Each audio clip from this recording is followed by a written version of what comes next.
Yeah. At the ending, there's like 5 people saying Hello? Yeah. Yeah? Do you hear me? We can stand up Yeah. and say, Yes. We just say that. Yeah, we just say that. Yeah. Welcome. Okay. Welcome to the next highlight of the conference. It's not the last one. Welcome to the keynote of Katja Meyer. Katja Meyer is Elise Richter Fellow at the University of Vienna's Department of Science and Technology Studies, exploring the interface of science, technology, and society, with a particular emphasis on the politics of open science and data infrastructures in the social sciences. Her research spans from research and innovation policy to science diplomacy.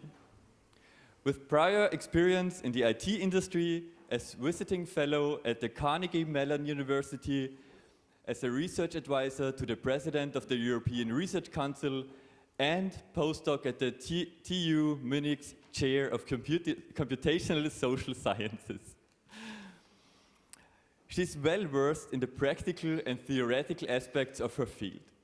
Furthermore, she's senior scientist at the Center for Social Innovation, ZSI, in Vienna, and a member of the University of Vienna research platform, Governance of Digital Practices. We are very lucky to have been working together with Katja for, I think, a decade now, also in the Open Access Network Austria, and her passion for open science and citizen science is one of the things we highly appreciate. So we are very looking forward to your talk, and the floor is yours.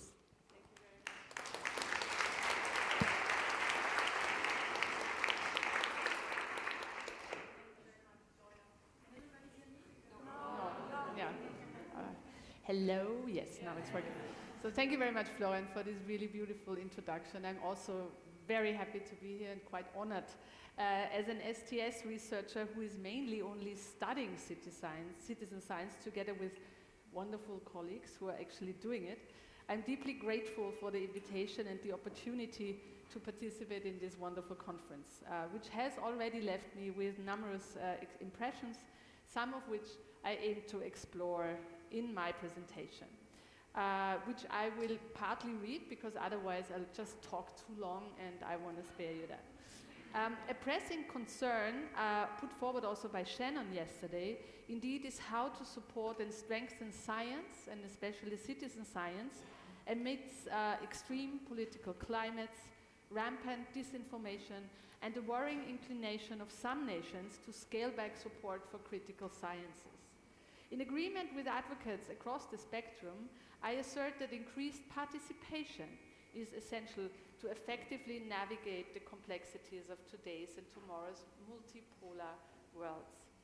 So the title of the story I would like to share with you today is Participatory Turns, the challenging journey towards recognizing participatory approaches in the social sciences and their implications for citizen science. A very long title, but I couldn't somehow make it shorter.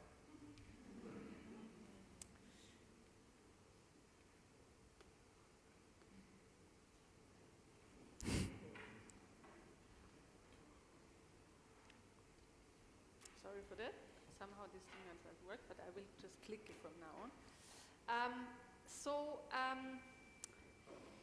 As an STS researcher, I have my focus, as you have already heard, on the social sciences and also sometimes on the humanities, and especially on their powers and how these powers are often paired with their ubiquity, but also invisibility. Social science is everywhere. It's often a social technology. Think about Facebook, taxes, insurances, public health, big data, large language models. But I'm also a social scientist and for an even longer time a practitioner who uses social scientific methodology, which happens to also be more or less participatory, more or less digital, and more or less open. Okay. So I leave it on, yeah. So, hence when I came across citizen science for the first time, more from the democratization Alan Irwin side, it seemed like a perfect match. I just wondered a bit about the invisibility of the social sciences in citizen science. So there you can see some of the projects that I've been involved, which culminated partly in one publication. Hello to my COESO and COACT friends online. I'm happy that you told me that you're going to be watching this. This is basically what I want to show you, because we have really tried to also make the social sciences more visible in the citizen sciences. And also Claudia is here somewhere, I know, and some others who have done that also since several years. And this is from where I speak, and I'm very happy to be able to do so today. Participatory turn, right? With participatory turn, I, of course, not only like to address the conference topic of change, you know, but also would like to stimulate a discussion about the diversity of epistemic cultures and their turns, and therefore the potential richness of citizen science collaborations and their organized reflexivity in a moment, as Shannon also put it yesterday so nicely, we need all hands on deck. Participatory turn stands for significant shifts in scientific fields and communities towards incorporating more participatory methods and perspectives in research. Such approaches and perspectives emphasize, firstly, the active involvement of individuals and communities and other stakeholders who are subjects of social science research, rather than treating them as passive objects of study. The participatory turn is not only a methodological shift, but also a normative imperative for ensuring that scientific and technological developments are aligned with societal values and needs. So, sorry. Nope. So participatory turns happened many times in history, and this is just a rough selection. They were crossing many social domains. Maybe they were not always proper turns. Often they were going deeper into a direction. On this slide, I list some of the most important context for our look into the participatory turns in social sciences, and I'm not going to read all of this. I anyway will share the slides. But I guess most of you are anyway familiar with these kind of historical vantage points. I just therefore say a bit about the post-World War times that were really very special in regard to creating a climate or little niches for researchers already trying out participatory experiments because they were interested in studying social cohesion, and they understood how important social cohesion is for the then young democracies in shaping society. And then, of course, the whole movements of decolonization, anti-apartheid movements, all of these played a really important role and called for research practices that respect local knowledge systems and also involve local communities as equal partners. Then, of course, other civil rights movement in the United States, the Black Liberation movement, but also, of course, the women's liberation movement were really important here. And they also helped scientists to give voices to marginalized communities.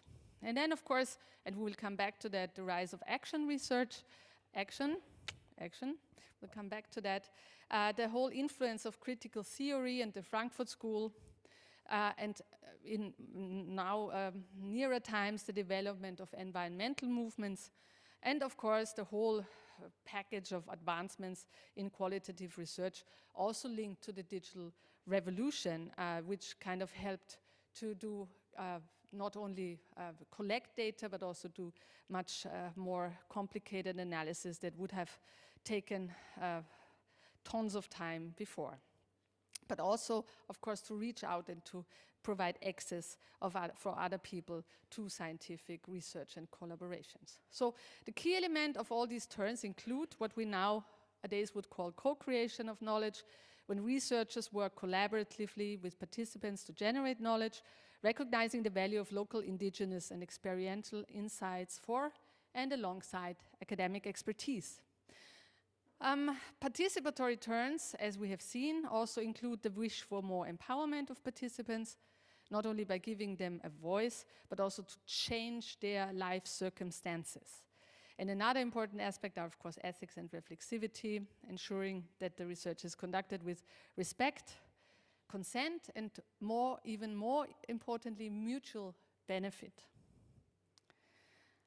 In my talk, I plan to examine a few of the multiple and diverse trajectories and temporal aspects of participatory methods and their epistemic politics, using them as a basis to advocate strongly for enhanced collaboration and exchange across the scientific disciplines in citizen science. By conducting a somewhat anecdotal historical review, sorry for that, it's not very systematic, it's also not very scientific with not a lot of methodological rigor, but nevertheless, it does the purpose, as you will see. We will, in this 40 minutes left, aim to, maybe even collectively, identify lessons that can inform our present and future endeavors in citizen science. So, maybe before I start, I would like to inquire who among you has a background in the social sciences or humanities? That's quite a lot. That's what I thought, actually. There's always a lot of social scientists and humanists everywhere. Because I would like to use my lecture for a specific purpose. I would use it for collecting your stories too, if this is possible. We'll see, it's an experiment. I'd like to crowdsource the question of my talk, actually, and the hypothesis.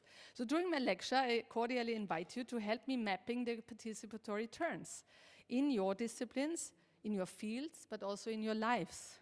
And there we have created, Steffi, thank you, and me, this Miro board that you can access now, and that we will also come back later in the Q&A. So during my lecture, I invite you to share your own journeys towards embracing participation as a transformative research method, but also maybe a thought school that has maybe also changed your life a bit or not.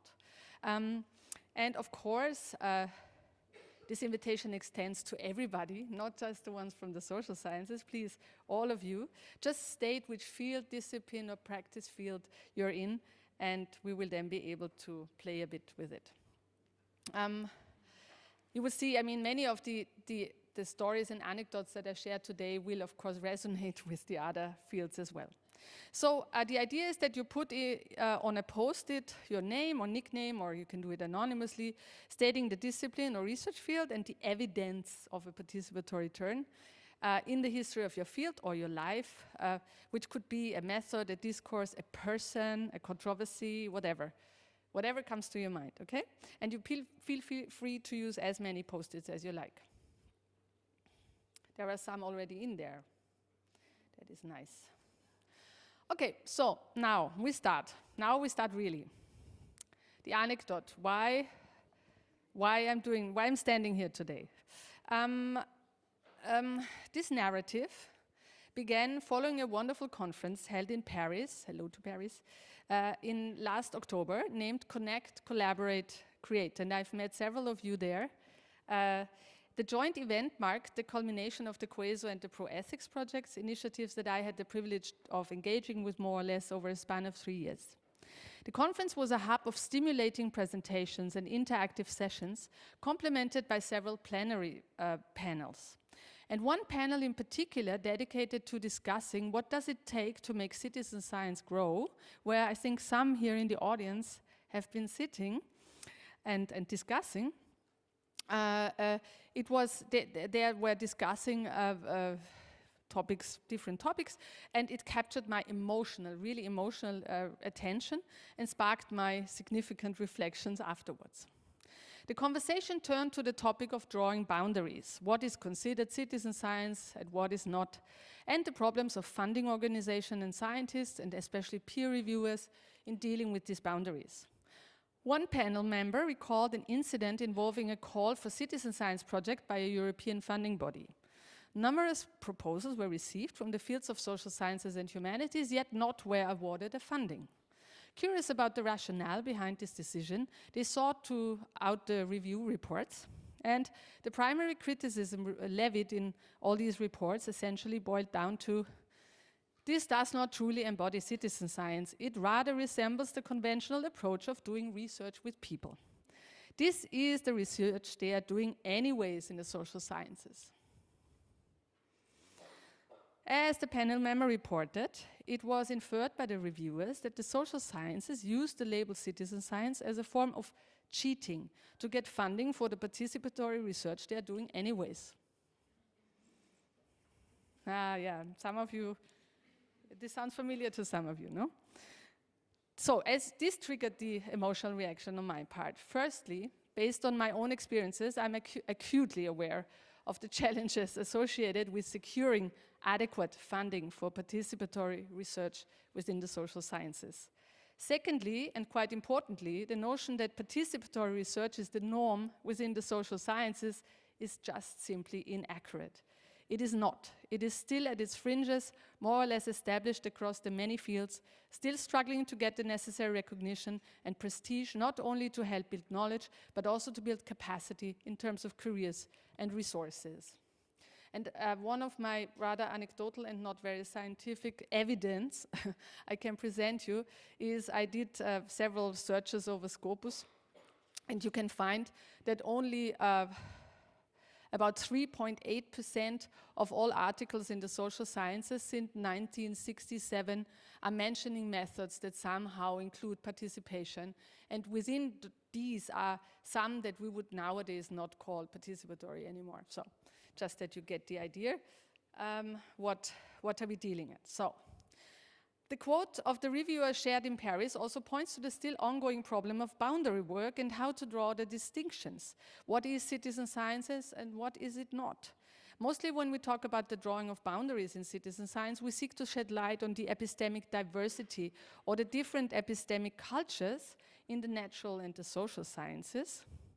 And there, I guess we're all aware of all these differences, you know, like how they differ in their epistemologies, the social sciences are interpretative and have to deal with human behavior. But what is really important, and some of you already know that I always come with this term, but I think it captures very well what the difference actually is this term double hermeneutic, which was termed or labeled by Giddens in the 1980s or even before.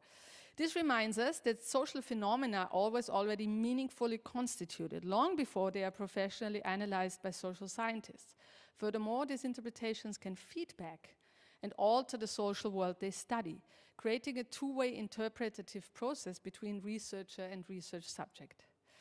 And I think this is important to keep in mind, but of course today we don't want to dwell into the demarcation from the natural, technical, life sciences. I would rather like to ask you to take a different path with me, one that is very inward-looking on the one hand, one that goes into the disciplines of the social sciences. It is about recognizing participation as a research approach. And I would like to ask you to draw attention to the many differently powerful epistemic cultures and their values and norms within the social sciences. Because there's much more diversity than just the so-called soft hermeneutic approaches or the strict descriptive quantitative approaches. And we must also learn to understand why certain social scientists want to protect their participatory approaches or do not want them to be overlaid with other terms, such as citizen science.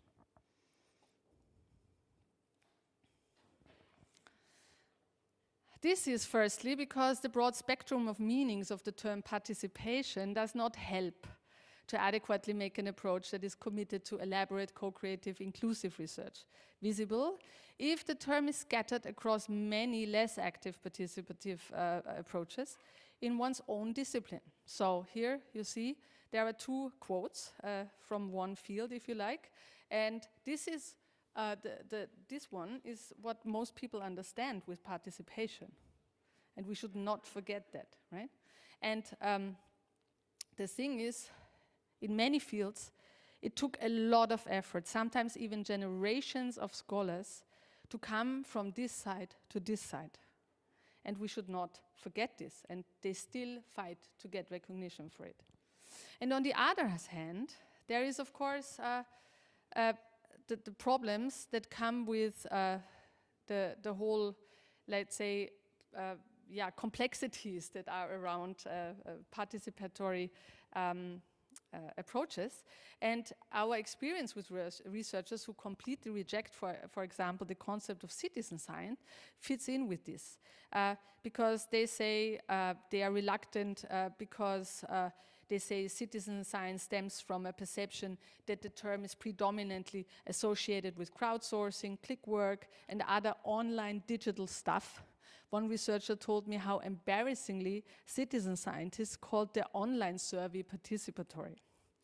Some see issues of data quality or exploitation, and again others have problems with the term citizen as it discriminates against non-citizens and shifts the focus too much of the entitlement of residents. And again, others see a too neoliberal agenda, the exploitation of participants and the normative tyranny, as also this beautiful collection book of the early 2000s collected. Some participatory social science researchers may feel that citizen science activities do not fully encapsulate the depth and breadth of participatory approaches that warrant the label of participation. So, once again, you know, I don't want to delve too much into this boundary work, but this distinction, and this highlights this never-ending debate within the field about the criteria for genuine participatory research. And I think we're all familiar with that also in kind of delineating the practices and methods and theories of citizen science. But the question is, what what kind of approaches do we have there in the social sciences that truly merit the designation of participation and that were worth it to fight for over generations of scholars? So now we'll be looking at a few struggles, disruptions, and innovations in the social sciences that came with participation, not only as a method, but also as a mindset.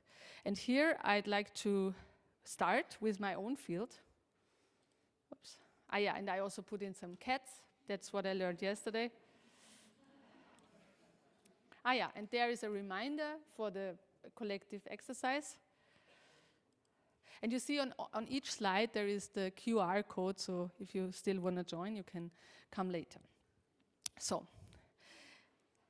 sociology. Reflecting my own educational journey in sociology at the University of Vienna in the mid-1990s, I recall that participatory approaches were absolutely peripheral in our studies. These methods didn't feature prominently in the core curriculum, but rather a handful of dedicated lecturers, often those deeply involved in community engagement and typically not in permanent positions, offered courses that intertwined participatory methods with feminist or critical theories. This exposure significantly influenced my perception of participatory practices within the field. I vividly remember the reaction of a professor when I told him that I attend a course on participatory action research with the people doing gender studies. He said, "Action? What do you mean, like in the movies?" Participatory action research is a collaborative approach. I'm pretty sure most of you are familiar with that. That involves researchers and participants as co-researchers working together to identify problems, but also develop solutions and implement changes. And of course, with the aim of empowering communities. It has deep roots in different fields. There's a northern and southern tradition. The northern tradition is sometimes linked to Kurt Lewin, by the way, a social psychologist who worked very early with marginalized communities and kind of fed back their voices into the research process and also worked with them in the field. And the southern tradition is linked to Paulo Freire's pedagogy of the oppressed later. Kurt Lewin was in the 1940s and Paulo Freire was in the 1970s. This pedagogy critiqued the role of research and education as allies of political power and oppression, advocating for active participation of individuals in research or self-improvement. So Freire's ideas were adopted globally to engage underprivileged communities, for example, with support from UNESCO or the World Bank. And in this era, we saw kind of a shift or increase of community-led qualitative research. But even though these approaches were recognized, they were recognized widely outside academia. PAR researchers started to organize, therefore, and network globally because they did not receive the necessary recognition in their institutions at home. For my professors in the 1990s, these approaches were considered somewhat disruptive, positioning my teachers as challengers to a certain established scientific ethos, reminiscent of the principles of disinterestedness or neutrality in value judgment. German speakers know Werteneutralität, Max Weber, as famously advocated by Weber and also later Robert Merton. This principle advocated for a clear demarcation between science and ideology, a norm from which participatory methods supposedly diverged, as they were offering a different path that questioned this strict separation or even criticized the normative blind spots in academic sociology. So shifts towards a public sociology and the transformative social research emerged only after my studies, unfortunate, sparkling debates on sociology's purpose, the researcher's societal role, and knowledge validation.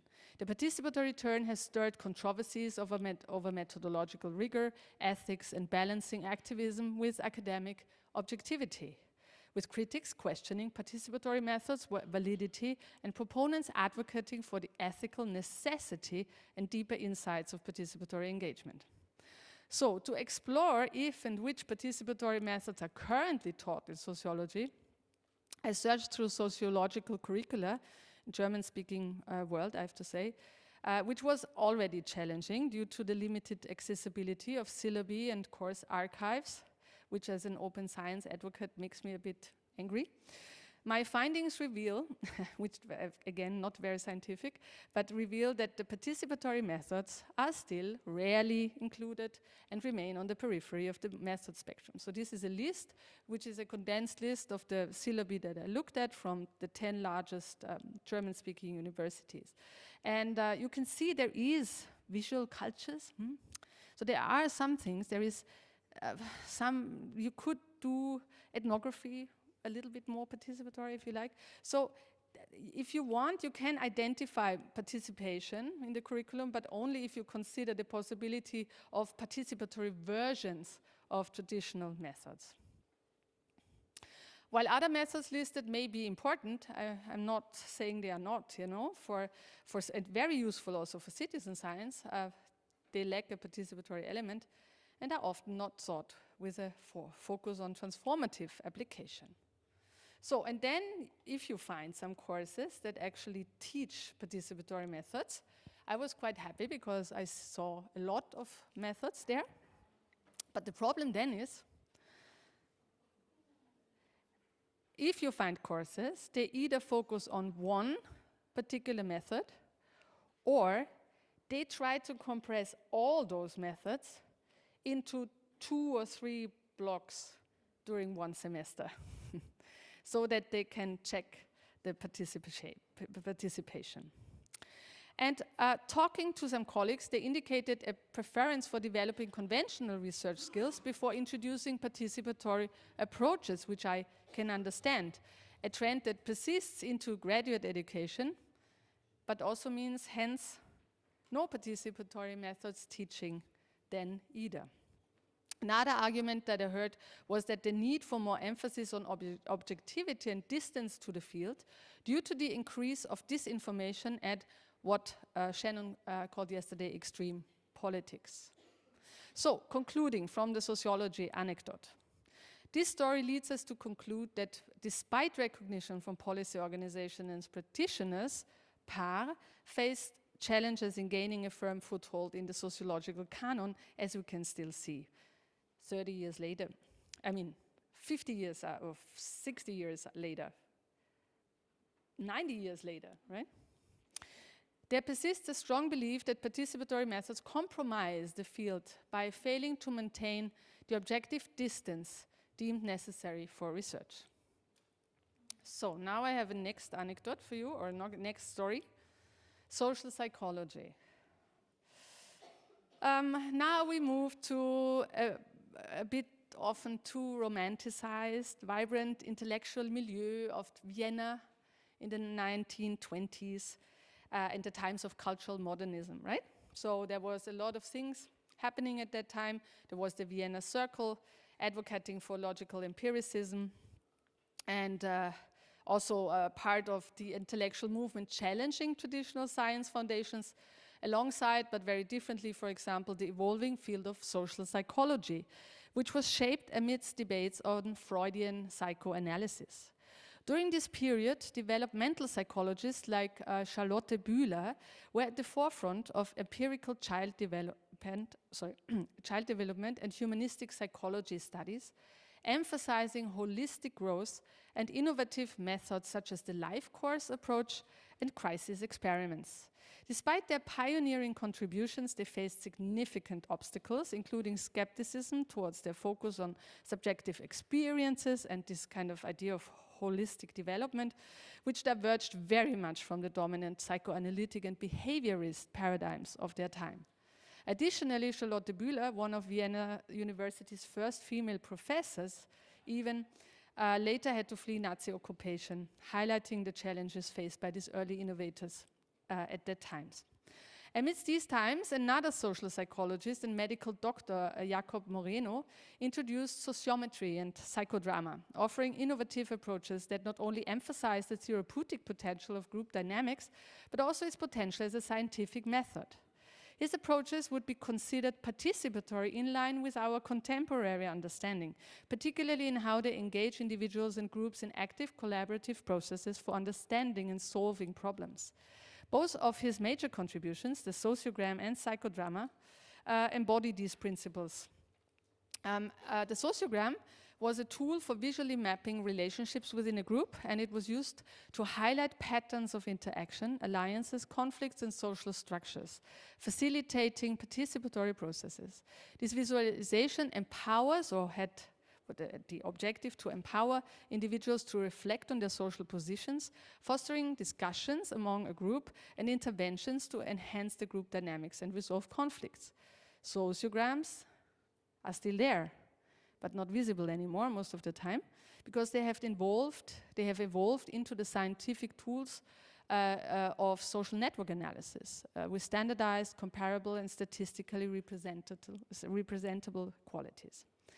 Psychodrama, on the other hand, a therapeutic technique where participants act out their own or peers' experiences, like an early systemic intervention, if you like, involving participants also in collective exploration, but also support processes. But Moreno also developed from the psychodrama a systematic scientific approach to impromptu theater as empirical method for social, psychological, and sociological research. So Moreno, who also applied this in Vienna during the 1920s, 1910s, especially after the First World War, until the early 1930s, he didn't achieve any academic recognition with this, even if he tried very hard.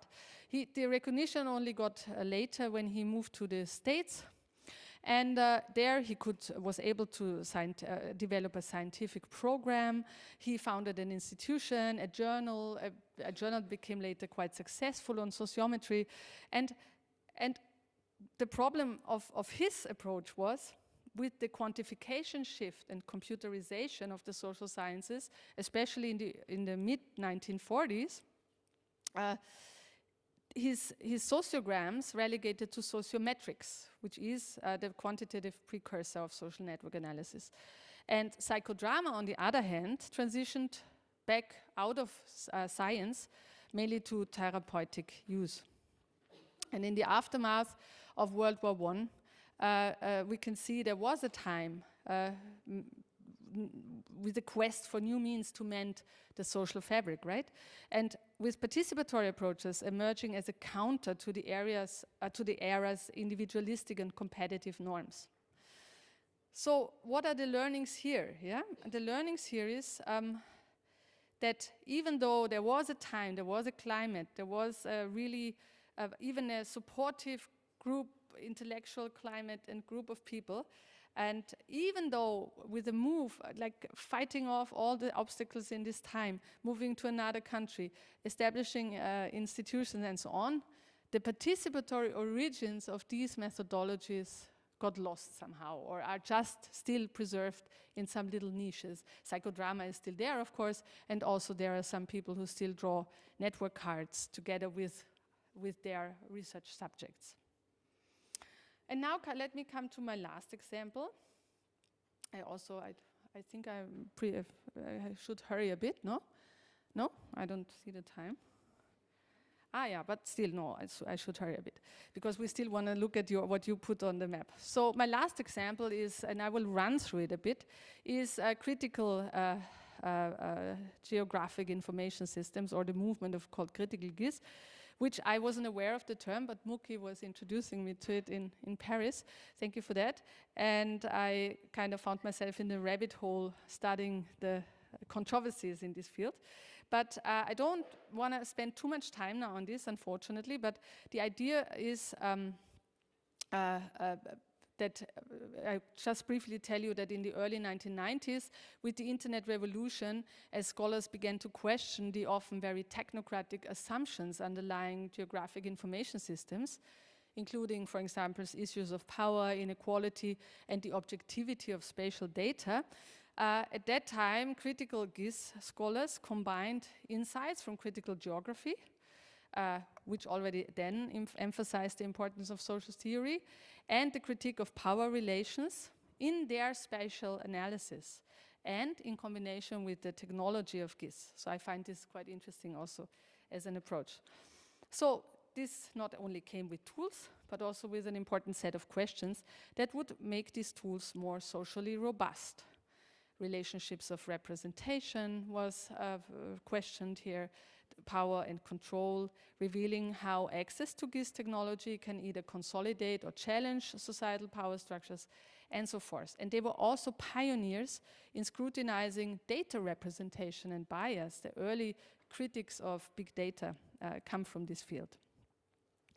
The movement, of course, also wanted to democratize GIS, to make the tools and data accessible, and it has, as all my stories go, of course, had to fight for its existence in most of the institutions that people were working in.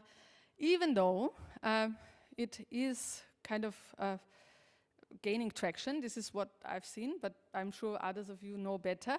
It seems that, like for example, there's participatory GIS or public participation GIS and all these other fields. So they have become more mainstream, I have the feeling, but they have journals, conferences, and a lot of recognition, also from outside academia. But there is also struggle to get these things into the curricula, right?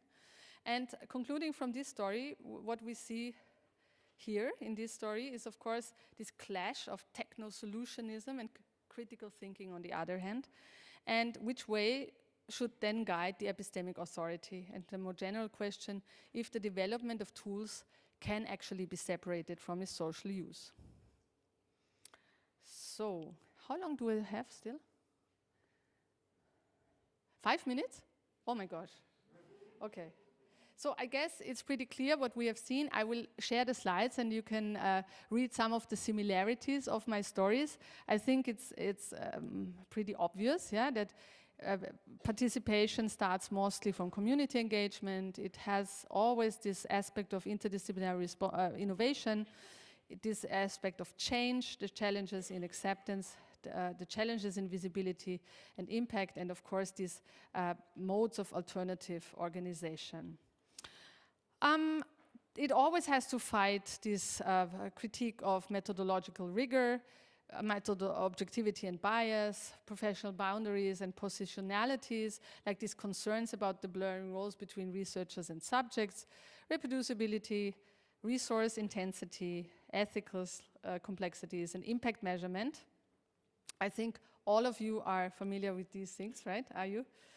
We know that very well. And so I come to my last really proper slide. There is a cat too, and the bird has a role too. Shannon really inspired me. So citizen science or participatory science is not our regular way of doing research. Yeah, so we should not forget that with people in the social sciences. On the contrary, looking at the history of participatory turns, this reflects the many struggles shared by scholars worldwide. And it's advocating for methodologies that are challenging to implement, not because of institutional barriers alone, but also because of political environments and the significant need for resources. So, what are the lessons learned? If we would even have more time to look deeper into these cases that I shared with you, I think the lessons learned for citizen science is here. Be reflexive, right? Emphasizing reflexivity is really important for any citizen science endeavor, which involves participants.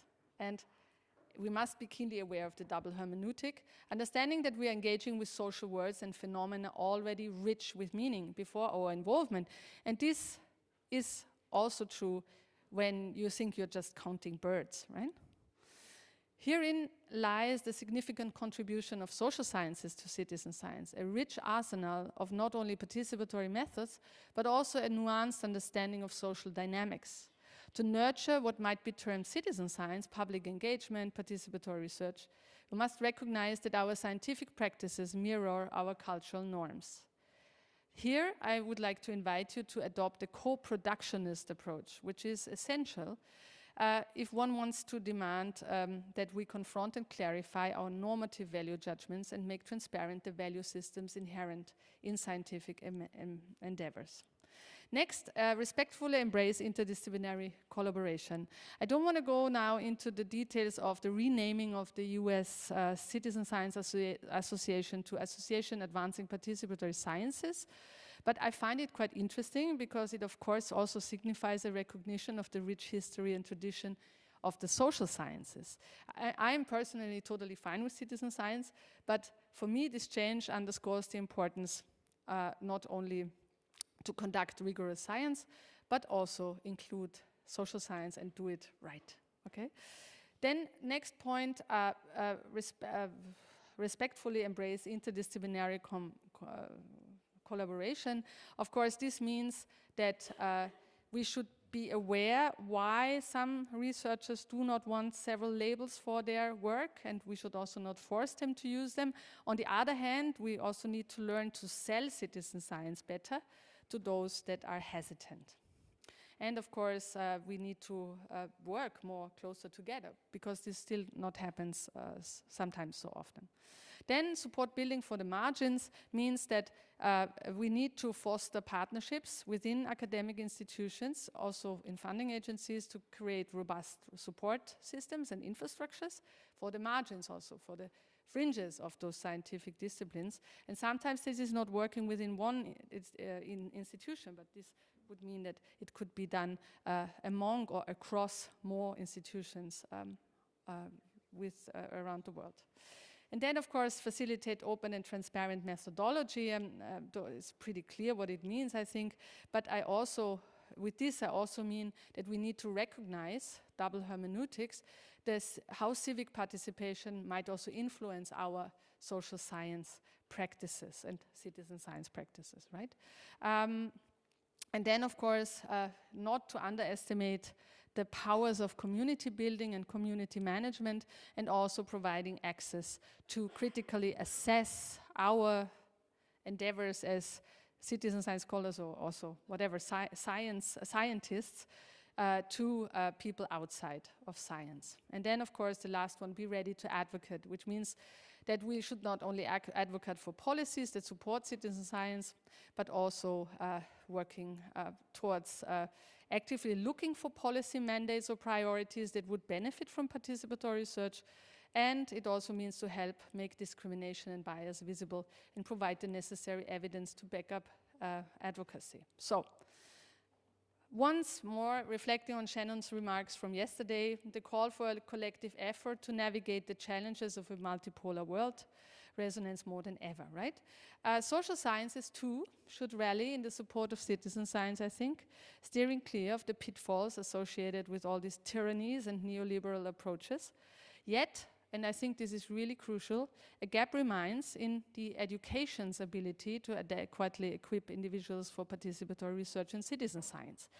But, as I've learned at these conferences, there are many already working on it, because current educational models fall short in teaching the skills necessary for effective community management, at a critical need in today's climate, for example, of post-truths and increased political polarization. But of course, community management is just one skill that needs to be taught more.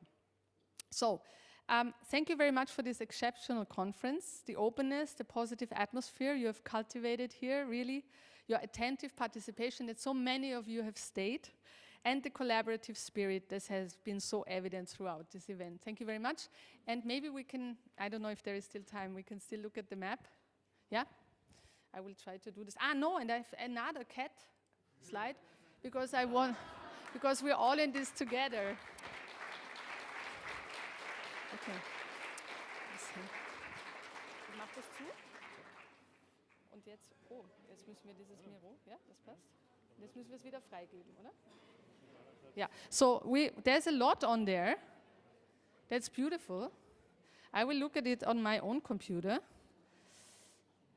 No, I can't, because I need to reload it, and it's too slow. But thank you very much. What I will do is, let me suggest something, because we're running out of time, right? I will suggest, would we have one or two comments, time for one or two comments, yeah? Because my suggestion would be that I'm going to write up my talk anyway. I'm going to share it, And then also, of course, we share the map, and then let's see what we can get out of it. But maybe one or two of you would like to have a comment or share your personal participatory turns. We're still allowed to get a bit of time for that. First, let me thank you for this very insightful talk. I think you really earned a big applause for that. Thank you.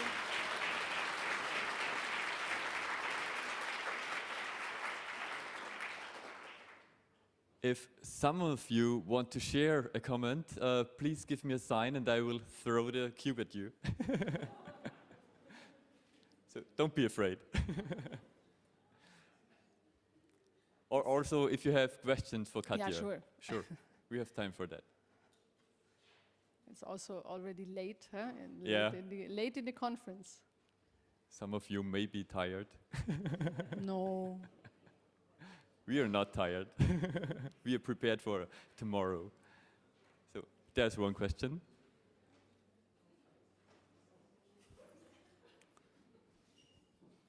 Well, thanks a lot for your interesting presentation. I'd like to come back to one of the observations you made in the very first 5 minutes of your lecture when you talked about your efforts to get some funding, and you were told, well, you're doing just ordinary stuff that the social sciences have been doing anyway, so this is not citizen science. You've been detailing very neatly what's then the difference in all these methodologies and stuff like that.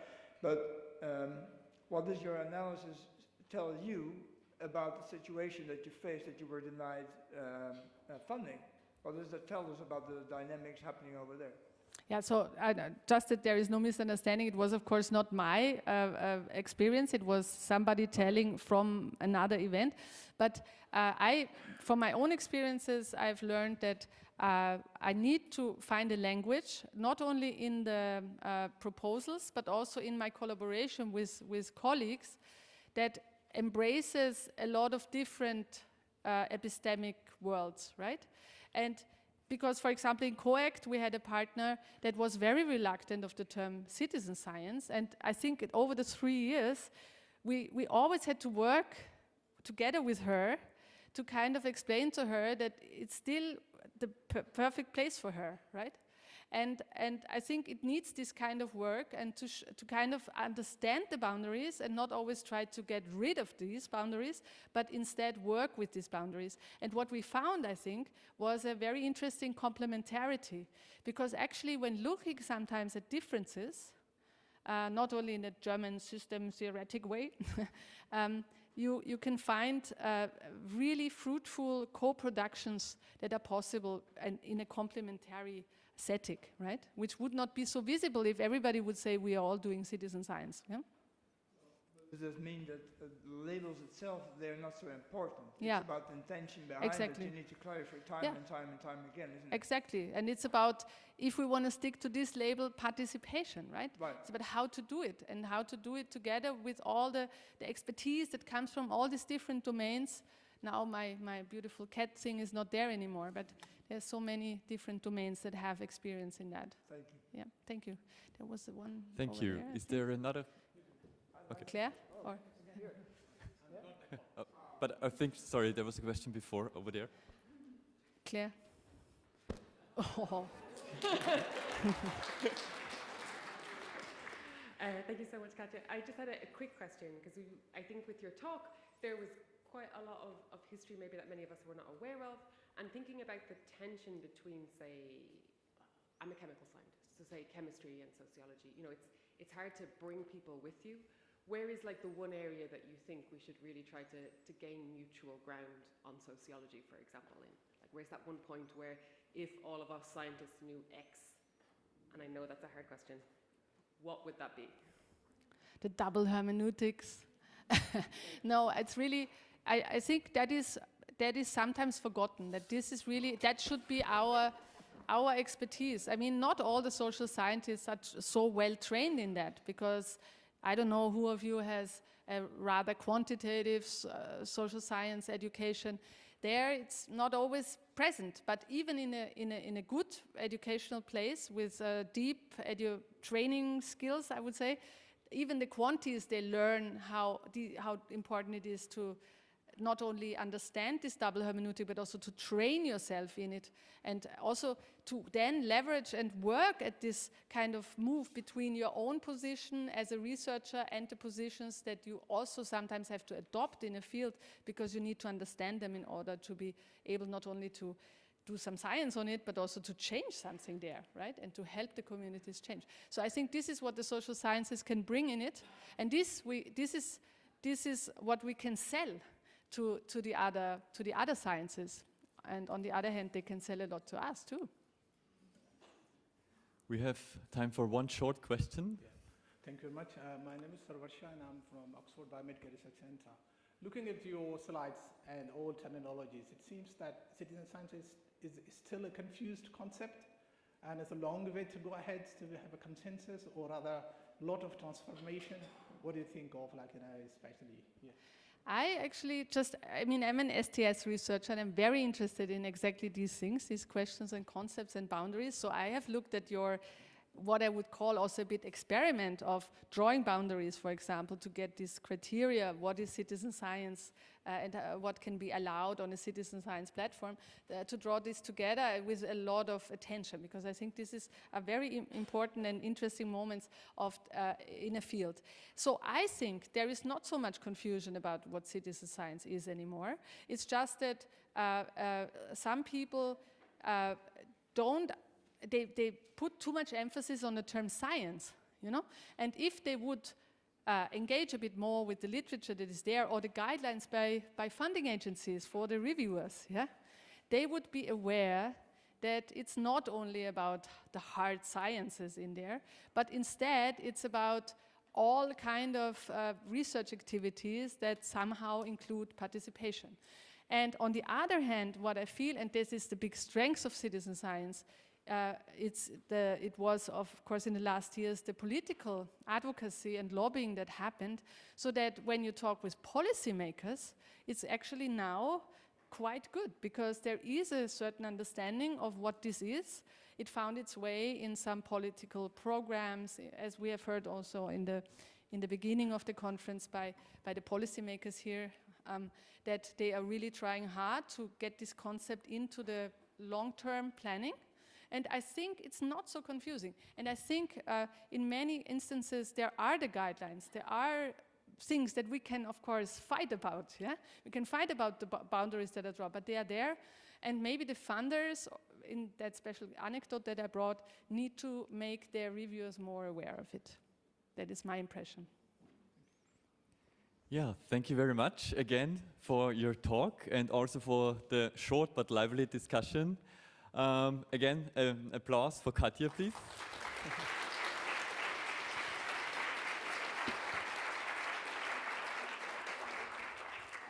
Yeah, and this brings me to a sad part of the conference. We're coming to the farewell, and for this, I would like to invite Dorte and Susanne on stage.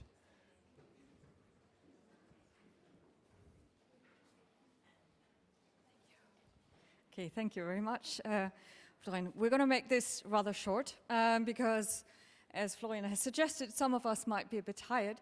But still, I mean, of course, as chair of ECSA, I would like to thank the BOKU University here for hosting this conference, the Natural History Museum of Vienna, also Österreich forscht, of course, for the wonderful Austrian conference,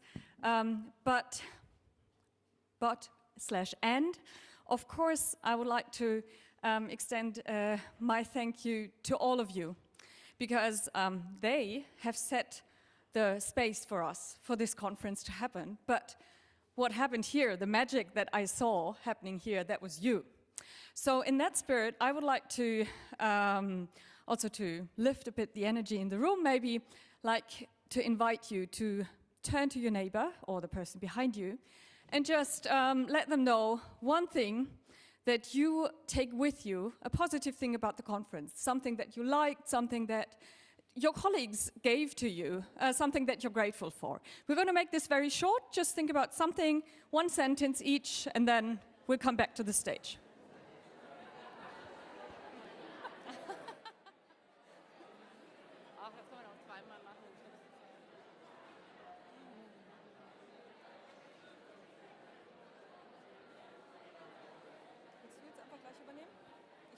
Ja.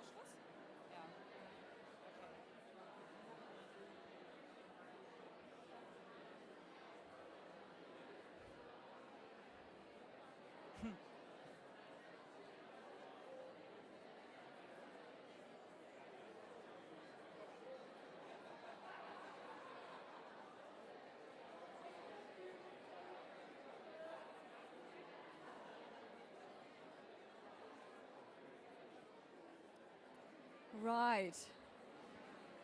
Okay. Okay. Ist noch nicht an? Okay. Thank you very much.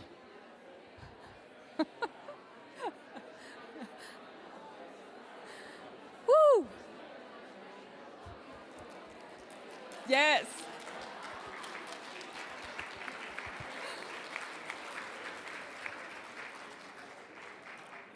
Thank you very much for joining in to this little surprising exercise, maybe. And I'm so happy to see that you had a lot to chat about. So thanks again, and I'm handing over to Dorte. Yeah, thank you.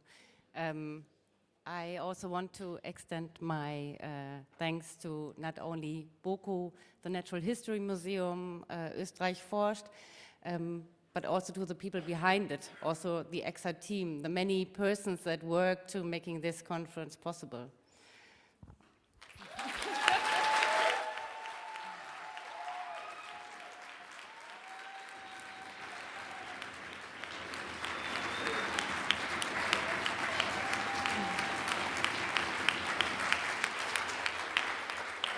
And the most important people, you, the participants, you did such an amazing job in making this conference what it was. Thank you.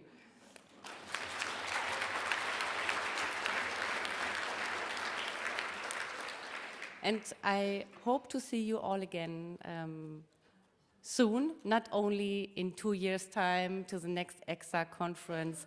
Who knows where this will be anyway? I would like to invite you to become an ECSA member. Then you can join our next annual general meeting on the 26th of April this year, so it's very soon. There you will learn about what ECSA is doing when it's not organizing a conference. You will be able to elect a board, the board of ECSA, and you will learn what the working groups are doing and what they are planning for the next year. This is going to be very interesting. And speaking of working groups, we do have a working group for health, and they are co-organizing, is this the right word? Organizing a conference that is called the Second International Conference on Citizen Science for Health. And this is a save the date. It will happen 6th and 7th of November in 2025, and it will be hosted by the Citizen Science in Zurich.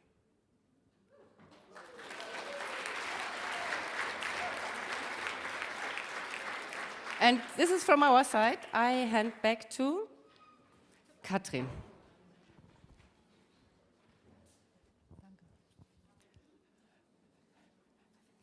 Yeah, thank you. I'm also very grateful to everybody who contributed to this 10-year celebrations. And I saw a lot, and I would like to use the opportunity to share some observations with you.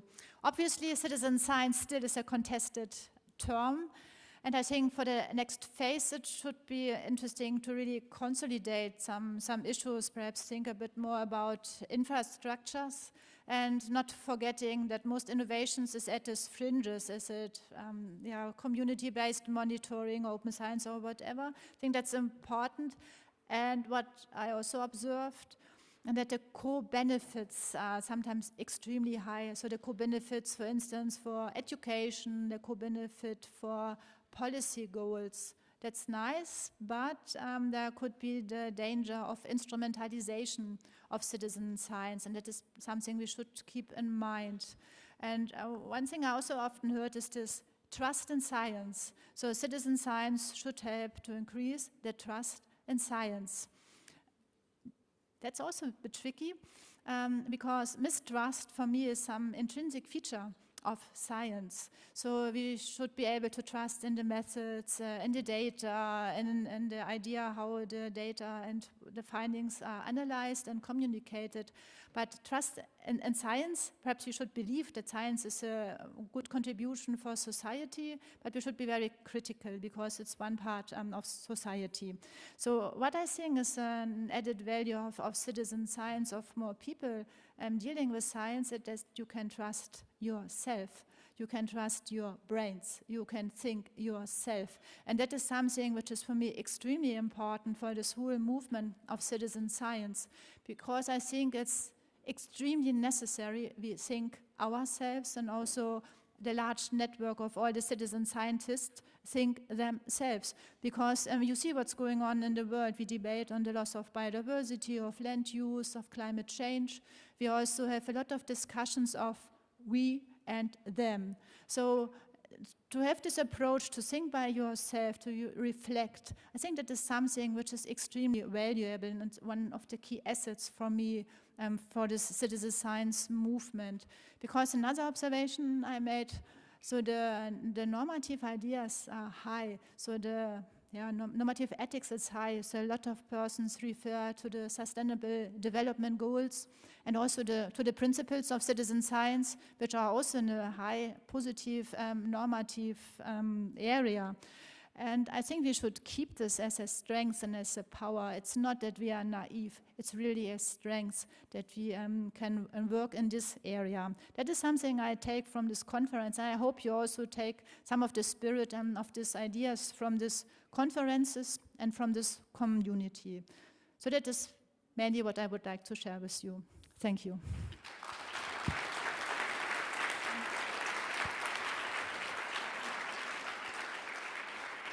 And perhaps more practical, there will be proceedings. I think you received emails. You still will receive emails. You can already start when you go back to write your extended abstract of about max to 1,500 words. And if you would like to come back to the museum, you are very welcome to come tomorrow for the Citizen Science Day. Thanks.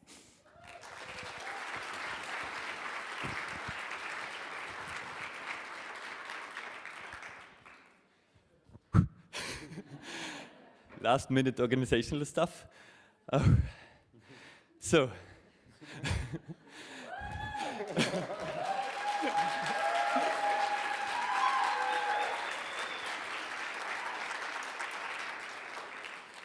yeah, thank you very much.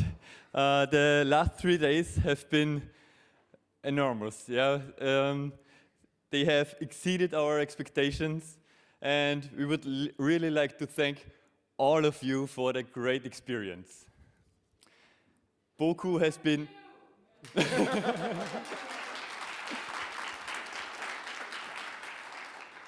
Boku has been really buzzing with citizen science the last couple of days, and we think the international citizen science community, has shown how vibrant, how innovative and relevant citizen science is. Not only in Europe, but worldwide.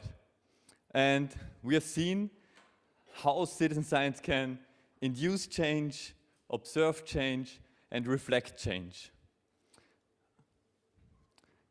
And including citizen science in research can really be a huge additional benefit when we want to tackle societal challenges. We have seen how people from various backgrounds have come together to co-create new projects between science and society, to learn from each other across disciplines, and to build a community of citizen science enthusiasts.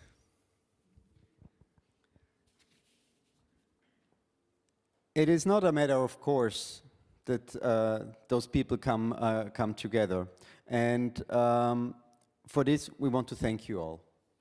We also want to thank again, the funders and sponsors of the conference, the Federal Ministry of Education, Science and Research, the City of Vienna, Pensoft, Spotteron, ReEdu GmbH, as well as the university and the Museum of Natural History for making this conference possible.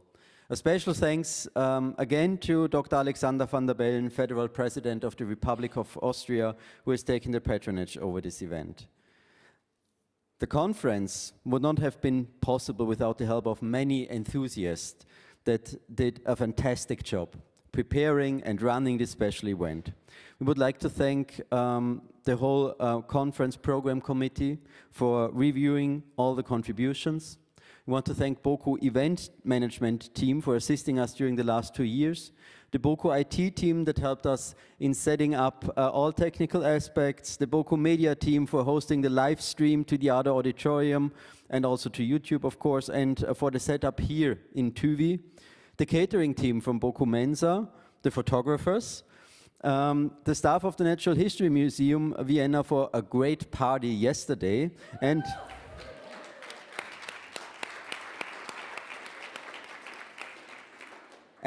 of course for the preparation of the Citizen Science Day tomorrow, and of course also all helpers on site that showed you around, supported you during the oral presentations, assisted you with technical questions in your workshops, and gave you all the help you needed in the conference office.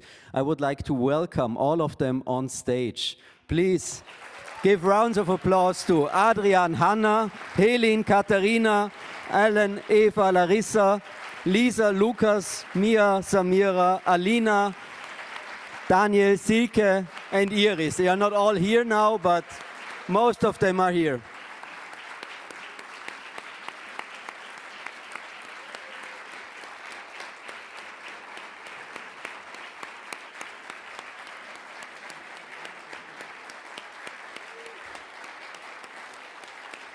Holst du die Helga bitte zu mir? Hol die Helga zu mir bitte. Ja.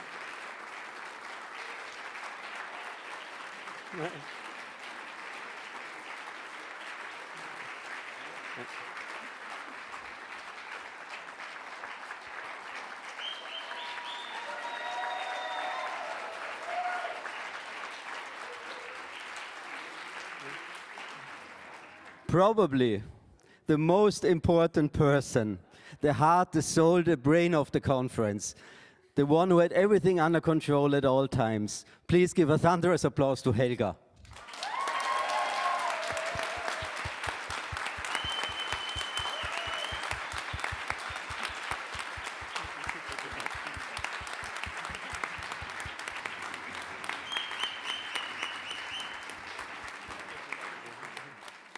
But this is not the end. Tomorrow, a fabulous program is waiting for you at the Museum of Natural History, Vienna, and some of you are also going on field trips across the city to experience some citizen science projects. We will, of course, also be in the museum, and we hope to meet many of you again tomorrow when we invite the Viennese public to experience and take part in citizen science. We wish those of you who have to leave today or tomorrow a safe and nice trip back home. We hope you will always think fondly about this conference and leave, as you said in the beginning, inspired and with a smile.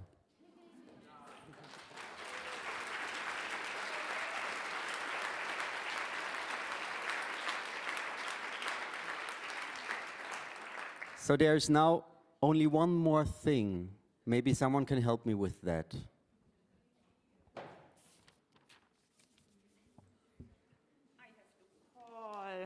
My colleague Roger. Hey, Roger. Hi there, Thora. How are you? Are you still at the conference? Oh man, I am. I'm barely still here. I mean, this has been an incredible conference. That whole thing last night, an amazing event. You know, we were out to 4 a.m. sort of at techno clubs. You know, co-creating drinks together. It was really something. But do you know any idea where the next one's going to be held? They must really be struggling to find somewhere. Yeah, that was really a great conference. I just was sharing with my neighbors. Can you imagine? I was collaborating with many colleagues for years, and I never saw them. And now I saw them in person for the very first time. Hello, Christina. Hello, Katja. It was really cool to meet you here. No, I have no idea where the next conference is. I really would like to go there. Oh, there you are, Roger. But oh, hey, how are you? Well, what? You have to explain me. Well, what are you looking? I was just skiing, you know. I mean, you can't really do a conference unless there's sort of snow in winter, and luckily Austria does have a little bit less. It's a bit warm here in Austria. Yeah. Maybe too warm. But so where have they held it in the past couple of years? Well, let me see. Switzerland, Berlin, Switzerland, Berlin, Vienna. now Austria. Okay, so the next one's got to be a German-speaking country. Probably. Let's see. Any idea? Uganda? No. Where else do they speak German? Hey, it's a European conference, so Yeah, okay, it's maybe European. Africa would be great, but let's look in Europe. How about Italy? Italy's There are a lot an of Italian amazing here. country. I mean, there's a lot of Italians there, but there's, amazing food, amazing beaches. Hey, food. Wait. France. Moi, j'aime la France. Savoir vivre, c'est super. J'adore la France. But no, France, forget it. Hey. 2024, they have the Olympics. There will be completely. Competition. We don't want competition. No. Hey, I have an amazing idea. New York. Woohoo! Super cool people. It's basically Europe. Yeah. It's over the Atlantic. Okay, it's not technically Europe. It wouldn't work, no. Okay, it's a citizen science conference. Yeah. Sort of talking about citizenship. I don't know, North Korea maybe? Oh, come on, Roger. Get some interesting debates, no? Yeah, it's nice, but no, it's no. No, I mean, it's in Asia, no. Thora, I don't know. I'm really bad at making decisions. Me neither. I don't know.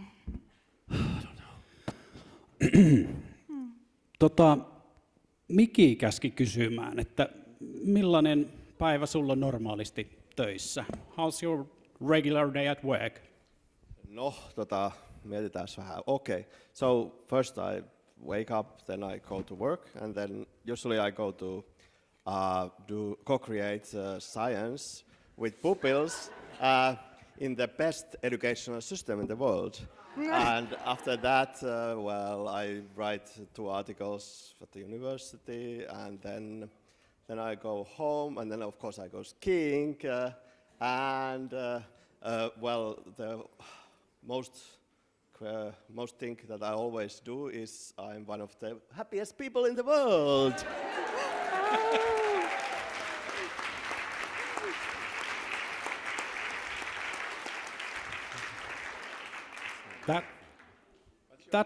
That suits me well. It's roughly the same for me. I usually try to sleep in, but then I eventually wake up quite early to do some bird watching by the lakelands. I like to do some forest hiking before I go to the office. Then I do my thing.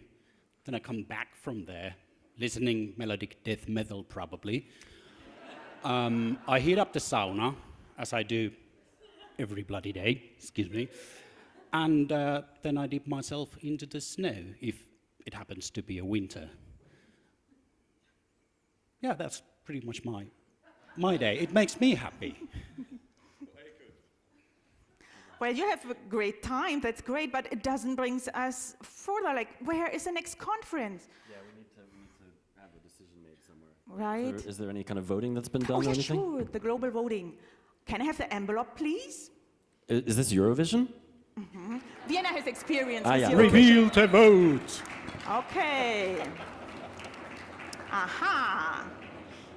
So our 10 points go to... And the winner is... Welcome to the University of Orange in Northern Finland. We are thrilled and honored to be the next hosts of the European Citizen Science Association Conference in 2026. Oulu is one of the world's northernmost international science universities. We are a global community of about 20,000 people, and we live and work here in the foothills of the Arctic. This is a region that is special, especially enchanting and resourceful, and especially fragile and vulnerable. Our city lies at the gateway to Sapmi, a region at the center of critical debates on environmental and societal sustainability. Oulussa uskomme vahvasti moni- ja poikkitieteisen tutkimuksen voimaan. Kannustamme voimakkaasti tutkijoitamme tekemään mielenkiintoista ja merkityksellistä tutkimusta. Käynnistimme äskettäin 2 laajaa poikkitieteellistä tutkimusohjelmaa, Biodiverse Anthropocene ja Frontiers in Resilience. Näissä 6-vuotisissa 16 miljoonan euron ohjelmissa haetaan yhteiskunnallisia ja ympäristöratkaisuja luontokadon torjuntaan ja ympäristön muutokseen sopeutumiseen. Molemmissa ohjelmissa kansalaistieteellä on erittäin suuri rooli tutkimustiedon tuottamisessa. Olemme vakuuttuneita siitä, että kansalaistiede on kultainen tie kohti oikeudenmukaisempaa, arvostetumpaa ja vaikuttavaa tiedettä. Näemme Euroopan kansalaistieteen yhdistyskonferenssin järjestämisen suurena mahdollisuutena kiinnittää huomiota siihen merkittävään työhön, mitä kansalaistieteen eteen on tehty pohjoisilla ja arktisilla alueilla. Wir haben uns für das Konferenzthema Citizen Science between Center and Periphery entschieden, weil wir hier im Norden wissen, wie wichtig es ist, auf viele verschiedene Stimmen zu hören. Wir hoffen, dass die Teilnehmer mit diesem Thema die Verbindungen der Bürgerwissenschaften zu wichtigen Konzepten wie Diversität, Kultur, Nachhaltigkeit, Geschichte, Bildung, Infrastruktur und Gesundheit berücksichtigen können. Wir werden in die ECSA 2026 sowohl eine arktische als auch eine kulturübergreifende und transnationale nordische Perspektive einbringen. Es wird also eine Konferenz, die einzigartig wird und wirklich gemeinschaftlich und international sein wird. Oulu will be European Capital of Culture in 2026.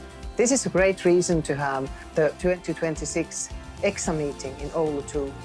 Our main theme is cultural climate change. We want to reconnect people, nature, art, culture and technology in sustainable and innovative ways.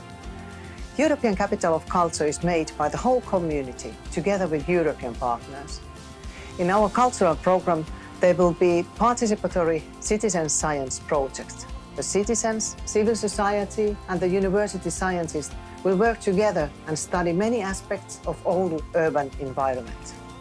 Oulu is a wonderful place to live and to visit, with a unique mix of gorgeous northern nature and exotic cultural life.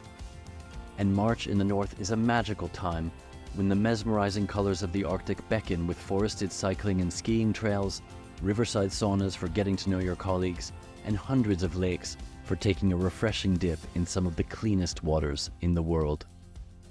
We know that our welcoming, engaged community of citizens and scientists will make the University of Oulu an excellent host for the 2026 conference of the European Citizen Science Association.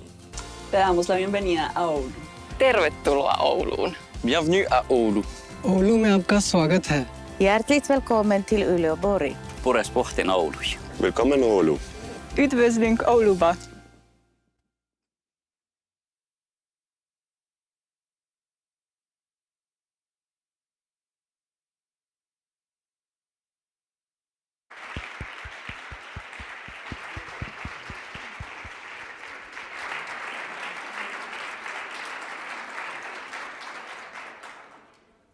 Welcome. Tervetuloa Ouluun. It's going to be an amazing conference. All those things that you saw on screen, jumping into the sauna, sort of cycling to the conference if you want on fat bikes with ice tires. There's Northern Lights. We're going to order them specifically for all of you. There's loads to do. It's going to be a really unique conference, and we hope to see you all there. Yeah. Thanks.